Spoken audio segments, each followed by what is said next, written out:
All right, welcome back to Phrasing FM, where I talk about languages and my experience building an app to learn them. So, today I want to talk about a topic that has been on my mind, and that is the idea that grammar is retrospective, not prospective. So, a lot of times when we're learning a language, we start by learning the grammar rules, and then we learn how to construct the language out of these rules. You learn rules, you learn exceptions, you learn how they piece together to form a language, and you end up building the language in your head through these established grammar patterns. That sounds correct. However, grammar doesn't really work that way. With exceptions of conlangs like Esperanto or human-made languages, most languages, or in fact all languages, don't come from the grammar. The language came first, and then the grammar came afterwards to explain how the language works. So, of course, there are rules. Everything follows these categories. They're useful to learn. I'm not saying grammar is useless, but using grammar as the building blocks to reconstruct the language is a kind of backwards approach.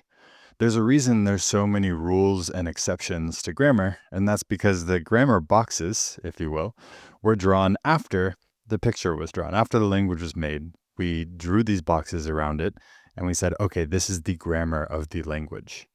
And so I find it really, really helpful to help understand the language, but I don't use it prospectively. When I'm learning a language, especially with phrasing, I see a word, I read about the grammar, I understand how it works. I might ask a couple questions like how does it work in this case? How do these two forms relate? How is this constructed? Things like that. It's really useful information to know. I don't think you should stray away or stay away from grammar. But I don't think it should be used prospectively. I don't think you should be learning the rules first and then learning how to construct the language afterwards.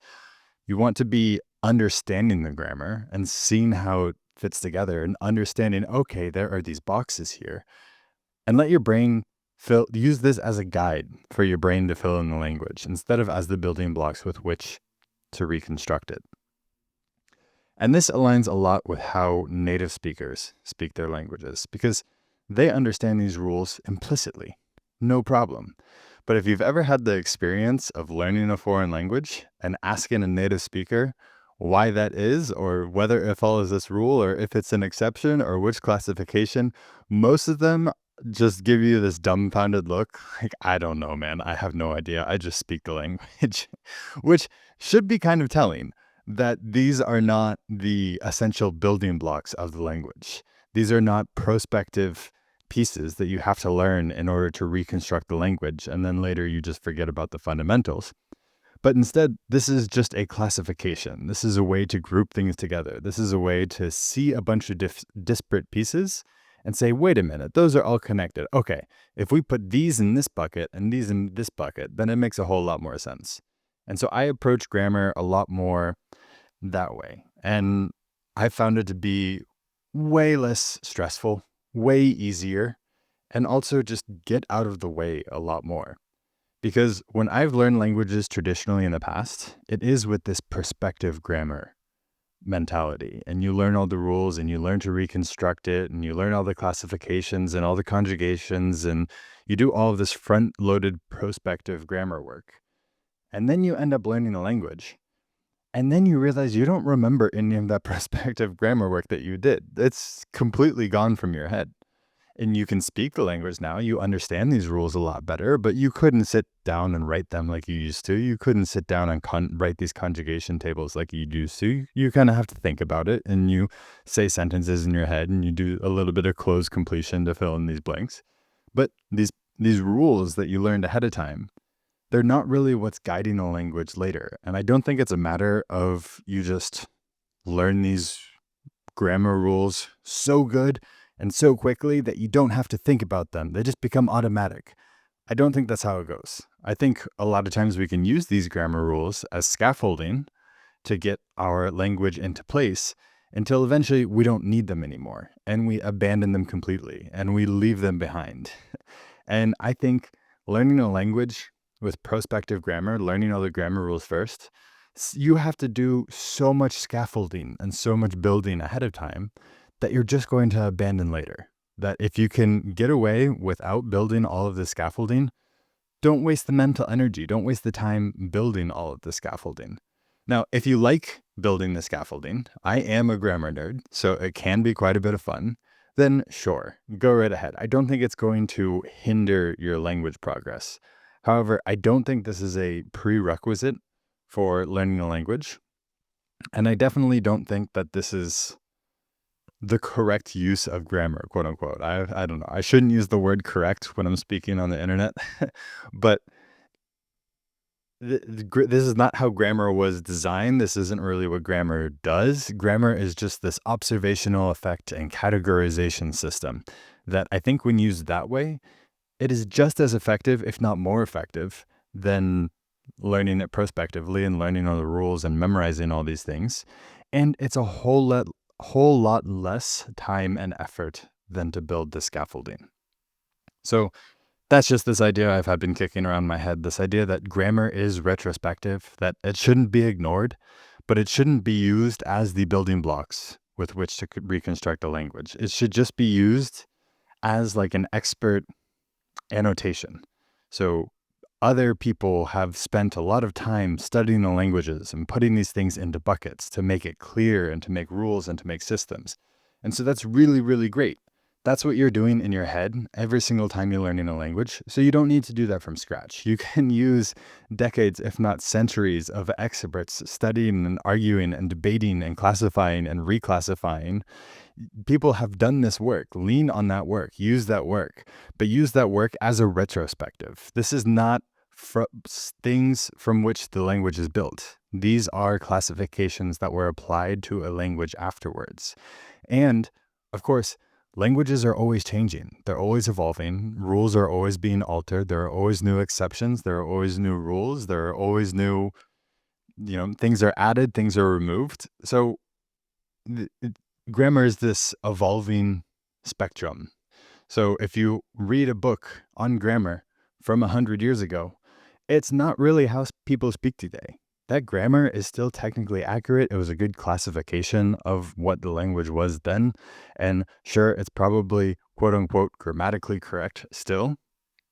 But these rules are outdated because it's a moving target that we're trying to classify.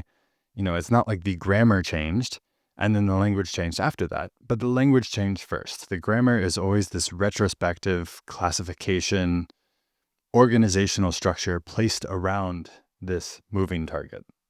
So that's my thesis for today. Grammar is retrospective. Try to avoid, unless you really like it, of course. If you like it, then go for it.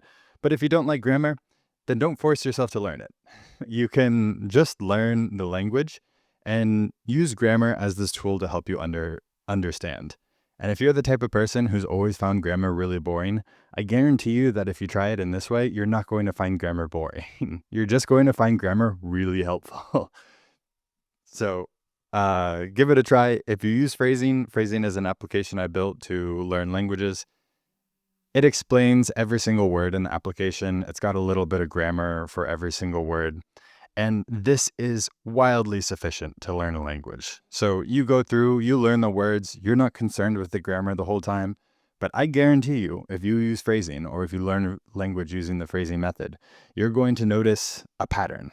And you're going to be wondering, what's this pattern about? Why is this pattern like this? Wait a minute, I've seen this before. I know I've seen this in this other word. I know I've seen this in these other sentences. Why is it like this?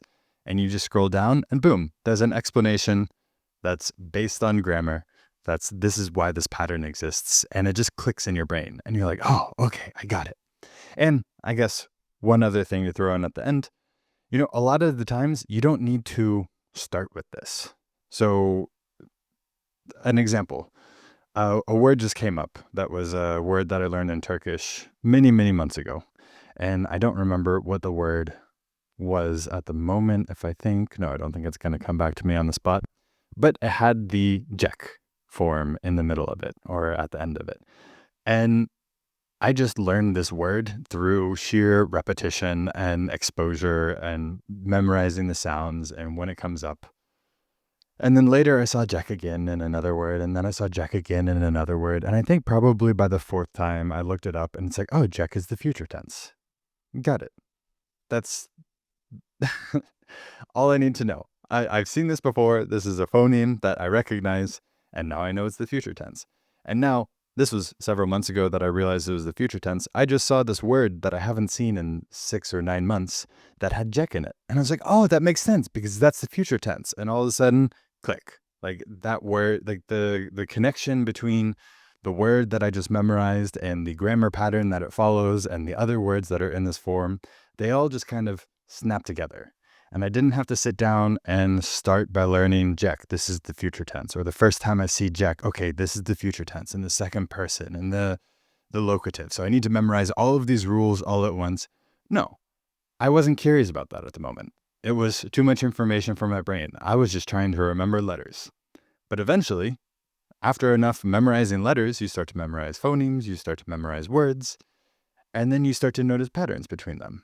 And then your brain just naturally wonders, why does this pattern exist? I've recognized this pattern. How can I classify this pattern?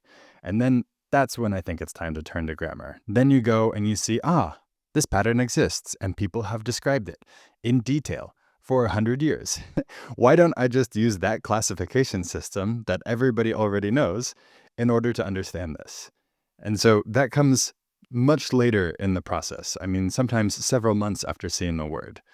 And for me, and I think for a lot of people, it's just a much more natural, easy, enjoyable, stress-free way to learn a language. And I don't think there's any downsides to it. So give it a try. Thanks for listening, and tune in next time to Phrasing FM.